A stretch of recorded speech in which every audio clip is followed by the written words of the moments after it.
माझी चुलत बहीण ही 50 वर्षाची असताना तिचा नवरा वारला. नवरा वारल्यानंतर तिला तिच्या भावाने सांभाळलं. नवरा वारून फक्त 1च वर्ष झालं होतं. दुसऱ्या वर्षी तिच्या मुलीचं लग्न केलं.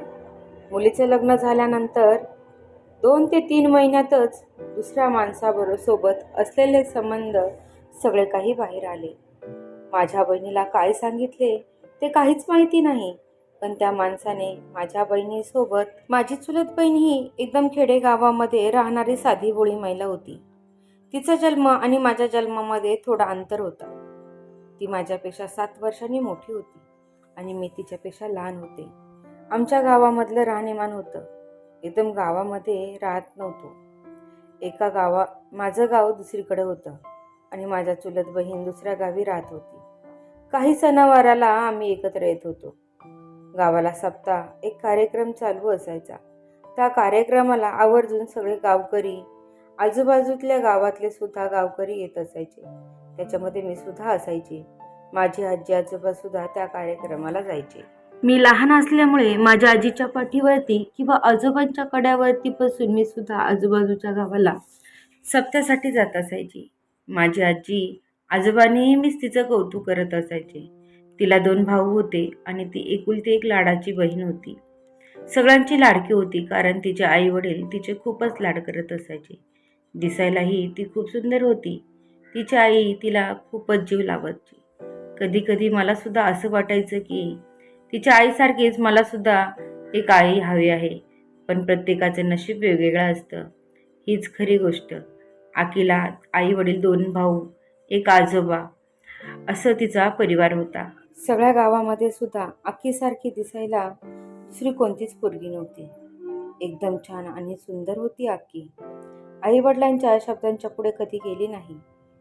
तिचं शिक्षणही हे खेडेगावातच झालं होतं. खेडेगावातल्या मुलींना खूप चांगली वळणं सुद्धा असतात.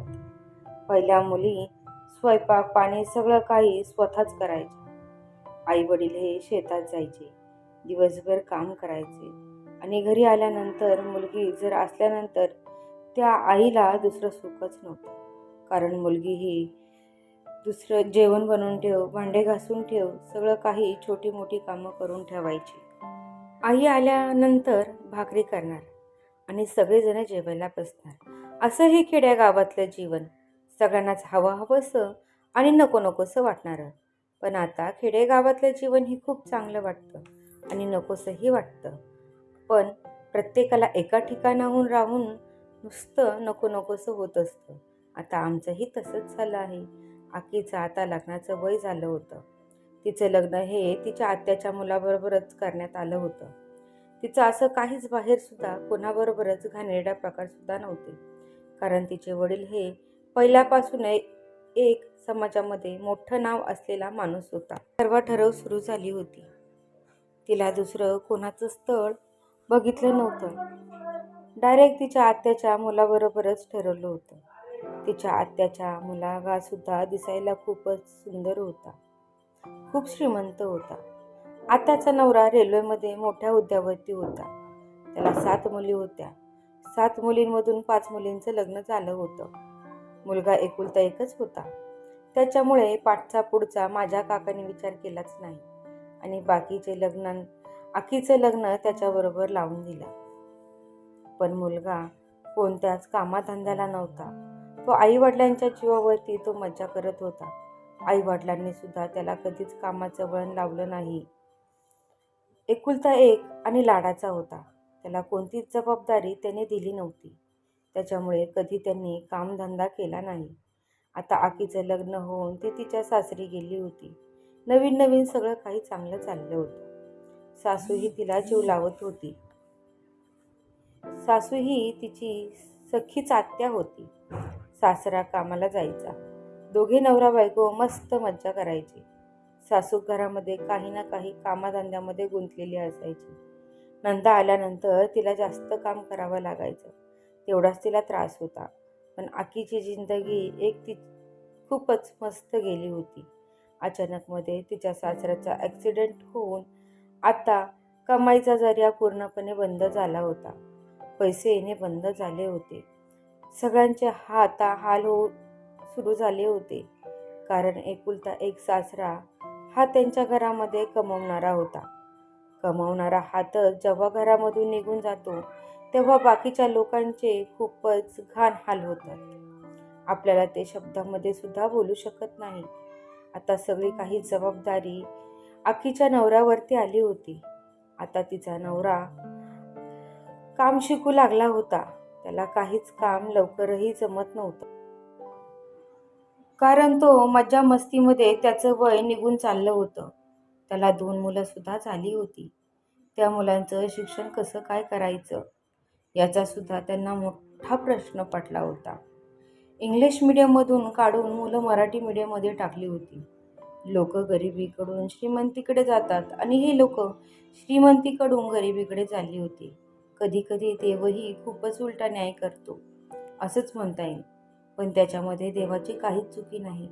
जेव्हा सगळं काही चांगलं असतं तेव्हा आईवडिलांनी मुलांना सुद्धा इतकं सतर्क करायला पाहिजे, म्हणजे पुन्हा त्यांना गरिबीची झळ लागणार नाही याची पूर्णपणे काळजी घ्यावी.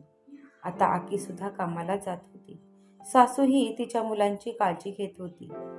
त्याच्यामुळे ती बिनधास्त होऊन काम करायला निघून जात होती. कोणाच्या इथे चपात्या लाटायची, कोणाच्या इथे धुणभांड्याची कामं करायची. दिवसभर ती कामच करायची. कसं तरी आता त्यांचं घर खर्च सुटत होता. मुलांचं शिक्षण पाणी सुद्धा कसं तरी ते रडत खडत करत होते. अचानक मध्ये आकीच्या सासूचा मृत्यू झाला.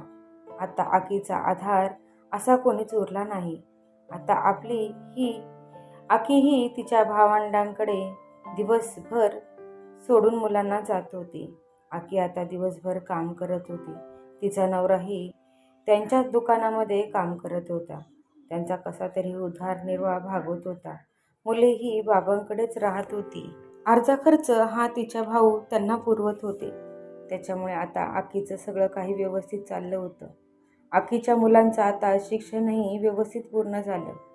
अचानक मध्ये आकीच्या नवऱ्याची तब्येत खराब झाली आणि तिच्या नवऱ्याचा मृत्यू झाला.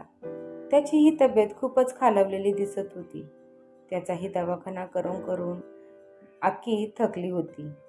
आता आकीला तो ये जग सोडून निघून गेला होता. आकीच्या मुलगी लग्नाच्या वयात आली होती. एकटी बाई माणूस काय काय करेल.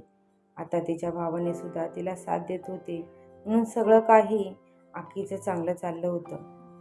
आकीचा मुलगा हा 12वी-13वीला शाळेत जात होता. मुलीचं लग्नाचं वय झालं होतं. मुलीचे तळप बघण्याचं कामही जोरदार चालू होतं. मुलीला एक मुलगा पसंत आला. त्याच मुलाबरोबर तिचं लग्न लावून दिलं. जावई आला, नाच झाली, पण आकीच्या मनामध्ये वेगळंच काहीतरी चाललं होतं. ती गलबत्ती अजूनपर्यंत कोणाला समजली नव्हती. सगळ्यांच्या समोर जेव्हा आकीचं प्रकरण बाहेर आलं तेव्हा जावई सुद्धा सासूचं प्रकरण पाहून चकित झाला. भावांच्या पायाखालची जमीन सरकली. आईच्या डोक्यावरती आणि बापाच्या अंगावरती इज्जतीचं कातडच उतरून गेलं. या वयामध्ये आईबापांना मुलगी पळून गेली याचा थप्पा लागला. लग्न झालेली मुलगी अर्धपणामध्येच मुलगी दुसऱ्याचा हात धरून गेली. आकीच्या मनामध्ये काय चाललं होतं आणि हे कधीपासून तिचं चाललं होतं हे कोणालाच काही माहीत नाही. पण आणखी असं काय करायला नको होतं की आई वडिलांचा तरी एकदा तिने विचार करायला पाहिजे होता. आता माझ्या काकांना सुद्धा विसर पडत आहे. माझ्या काका सुद्धा वेड्यासारखे करत आहे. काकूचंही वय झालं आहे. भाऊ सुद्धा तिचे अजून सारवत जगामध्ये करत आहेत. सगळ्यांना काय सांगावं काहीच समजत नाही. आणखी आता घर सोडून दुसऱ्या देशामध्ये कोणत्या माणसाबरोबर गेली आहे हे सुद्धा कोणालाच माहिती. ना मुलाचा, ना मुलीचा, ना आईचा, ना वडिलांचा, ना भावांचा कोणाचाच विचार तिने एक क्षणभर सुद्धा केला नाही. कधी कधी असं वाटतं की जेव्हा हे पहिल्यापासूनच तिचं चालू असावं, पण हे मला सुद्धा माहीत नाही की हे कधीपासून चालू होतं आणि कधी ते पूर्ण होईल हे सुद्धा कोणालाच माहिती नाही. आकीची मुलगी प्रेग्नंट आहे. सगळा काही खर्च आकीचे भाऊच करत आहेत आणि तिला व्यवस्थित बघतात सुद्धा. मुलाकडे सुद्धा लक्ष मामाच देत आहे. सगळ्यात खराब हाल फक्त ते काका काकूंचे झाले आहेत. आणखीन लहानपणापासून सगळ्यांची इज्जतीचा विचार केला. कधी कधी कोणाच्या शब्दाच्या बाहेर गेली नाही. सगळ्यांचाच विचार करून तिने जिंदगी जगली. एकदा तरी भरारी मारून बघावी म्हणून तर नक्कीच बाहेर गेली असावी. लग्नापासून नवऱ्याच्या काचामध्ये राहिले. त्याच्यानंतरून सगळ्यांची जबाबदारी खांद्यावरती आली. सगळ्या जबाबदाऱ्या तिने पार पाडल्या आणि नंतर आकीने हा निर्णय घेतला असावा असं मला वाटत आहे. तर मित्रांनो, तुम्हाला आकीने घेतलेला निर्णय कसा वाटत आहे?